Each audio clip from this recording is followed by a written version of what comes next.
শবে বরাতের দিন অর্থাৎ 14ই শাবান দিবাগত রাত্রিতে মহান আল্লাহ পাক রাব্বুল আলামিন আসমানের একদম নিম্ন স্তরে এসে মানুষদেরকে ডাকতে থাকেন যে কে আছো বিপদগ্রস্ত, আমার কাছে প্রার্থনা করো, আমি বিপদ দূর করে দেব। কে আছো ক্ষমা প্রার্থনা করে, আমি তোমাদেরকে ক্ষমা করে দেব। কে আছো রিজিক প্রার্থনা করে, আমি তোমাদেরকে রিজিক দেব। এভাবে আল্লাহ পাক রাব্বুল আলামিন একদম ফজর পর্যন্ত, কিতাবের মধ্যে আছে আলা কাদা হাত্তা ইয়াতলু আল ফজর, একদম ফজর পর্যন্ত কি তার বান্দাদেরকে ডাকতে থাকেন ক্ষমা প্রার্থনার জন্য, বিভিন্ন বিষয় চাওয়ার জন্য। এবং এই রাত্রির মধ্যে আল্লাহ পাক রাব্বুল আলামিন ততগুলো মানুষকে ক্ষমা করে দেবেন যতগুলো লোক বনু কলব গোত্রের ছাগলের পালের মধ্যে আছে। আর ঐতিহাসিকগণ বলেন যে ওই পালের মধ্যে প্রায় 20,000 ছাগল আছে। এবার চিন্তা করে দেখেন 20,000 ছাগলের কতগুলো লোম হবে। সুতরাং এই অনেক পরিমাণ কোটি কোটি লক্ষ লক্ষ গুণ মানুষকে আল্লাহ পাক এই রাত্রিতে ক্ষমা করে দেবেন। সুতরাং এই রাত্রি পেয়েও যদি আমরা নিজেদের গুনাহ ক্ষমা করতে না পারি তাহলে আমাদের মতো পোড়া কপাল মনে হয় আর কেহ নাই। এবং এই রাত্রিতে পরবর্তী বছরে কে জন্মগ্রহণ করবে, কে মৃত্যুবরণ করবে, কে কথা পর্যন্ত এই রাত্রিতে বনি আদমের আমলনামা আল্লাহর দরবারে পেশ করা হবে। এবং এই রাত্রিতে কি বান্দাদের রিজিক নাজিল হবে।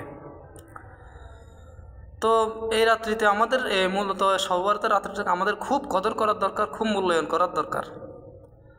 আচ্ছা, তো মূল্যায়ন করব কীভাবে সেটাও একটু জানার দরকার। সাধারণত আমরা প্রথমত নামাজ পড়ব, নফল নামাজের মাধ্যমে এই রাত্রকে মূল্যায়ন করার চেষ্টা করব। নফল নামাজ আবার কয় রাকাত পড়ব, কোন সূরা দিয়ে পড়বে এমন কোনো নিয়ম নির্দিষ্টতা নেই।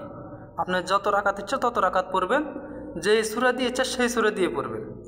তবে বুজুর্গানে দিন বলেছেন কমপক্ষে 12 রাকাত পড়ার চেষ্টা করি, 6 নিয়তে 12 রাকাত পড়ার চেষ্টা করি। বাকি 12 রাকাতই পড়তে হবে, এর চেয়ে বেশি পড়া যাবে না এমন নয়।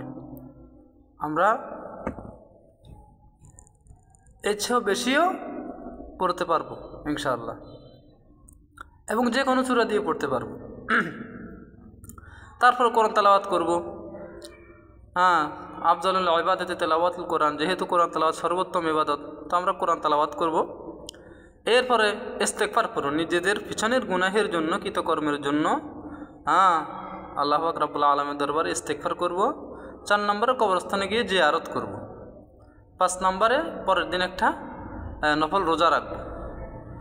এভাবে এই ইত্যাদি জিকির আজকারের মাধ্যমে দুরূদ শরীফ, দোয়া কান্নাকাটির মধ্যে পুরা রাত্রটাই সভ্যতারি এবং ইবাদত বন্দিগির মধ্যে কি কাটানোর চেষ্টা করবো ইনশাআল্লাহ তাআলা। এই হলো কথা। ওকে, আসসালামু আলাইকুম রহমতুল্লাহ।